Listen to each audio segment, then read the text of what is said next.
Nagbabalik po ang Good Morning Kapatid. Siyempre, ang hanap niyo po ba ang bagong pakulo sa inyong event? O, siyempre, bakit hindi po natin subukan ang pakulo nitong artist couple na nakilala ko today? On the Spot Caricature. Kita tayo kasama ang owners ng Luna Rosa na sina Arnie at Gerald. Good morning mga kapatid! Good morning po! Good morning kapatid! Yun, thank you for joining me today.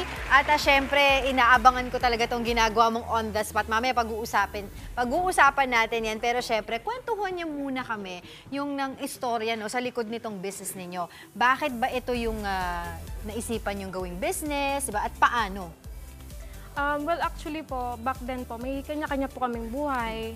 Then, ako po, may sarili po akong work, regular work before.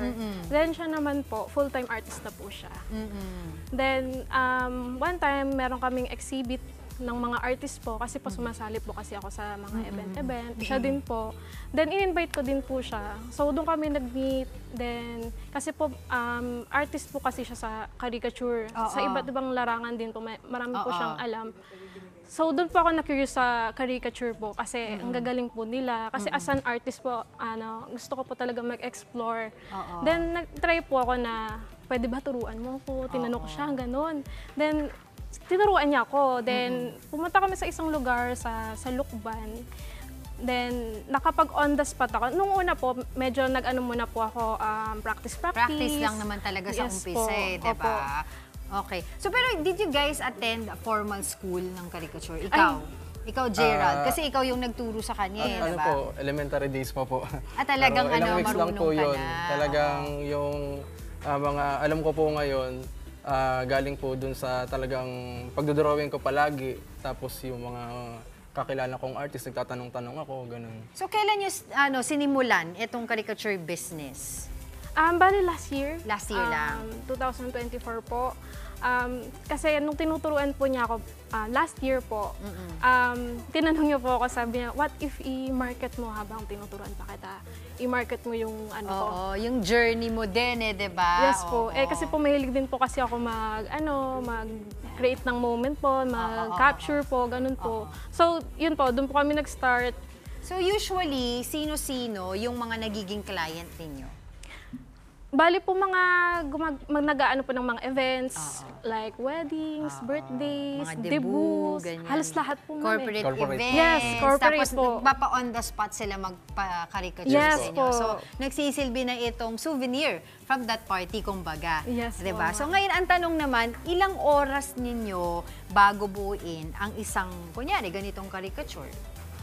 Bali dito po sa, dito po sa...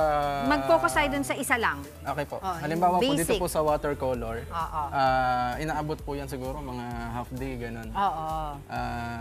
Ayan po, pa-commission na po yan ng client. Pero kung magbo-book po sila nung, nung event namin, souvenir, free na po sa kanila yan, ganyan. Okay. So, iba-iba yan. So, Iba-iba caricature, merong ang tawag dito, watercolor, and may Yes po. ano pa yung iba? May digital po kami. May digital tapos din. may faceless po kami, may faceless painting din po. Ganun po. Siyempre, ang tanong ng mga kapatid natin ngayon, magkano, 'di ba, kapag kayo ay kinuha sa kanilang party? Well, ang introductory rate po namin, nag-start po siya ng 6,000 lang po. And pag gusto pa po nila, chat-chat na lang po. Ito pakita natin sa ating mga kapatid kasi talagang nagpa-on the spot ako para matry natin, di ba, yung galing ninyong dalawa, ito ni Sir Gerald. Ito pakita po natin mga kapatid. And then we will show you also, meron tayong video from kanina na sinisimulan mo pa lang. Yes, Tapos hanggang sa natapos natin itong caricature ko. Kamukha ba? Kamukha? People, kamukha ba? Yes! Isa lang! Ayan. So, I'm very happy and I'm so proud na nagawa niyo to talaga ng on the spot, no? Okay, pakita din natin itong iba't ibang mga ginawa ninyo dito. Pagka ganito, magkano ganito? Si Maui, Actually, ma'am, ito po, sample na po siya nung sa on the spot namin. Oo. Kasama na siya sa ganon. Ito, ang gumawa nito si Luna. Ikaw, Yes, di ba? Ito si Maui. We also have our kapatid. Asan si Mommy Dims? Ito po. Ayun, si Mommy Dims. Kita ba? Ayan si Mommy Dims. And of course, we have Bossing. Dito si Bossing. Sino pa ba? Si Mondi. Si Diego na pasama pa. Diba? Si Madam Corina. O, si Mommy Chiki. Nasaan si Mommy Chiki? Asa, ano? Di ba? Para tayo nagsashared dito. Si DJ Chacha at saka si Doc Richard. Oh, kamukhang kamukha nila, di ba? Oh, no, kanina sinabi ko na si Maui. Oh, di ba? Alright, so paano po kapag pagka kayo po i-hire, paano po kayo makokontak? Ang bali po, i-contact nyo po kami sa... Opo. Saan nila kayo pwede makontak? Bali po sa Facebook? Sa Facebook po, it's Luna Rosa po sa TikTok, sa Facebook po, Luna Rosa 019.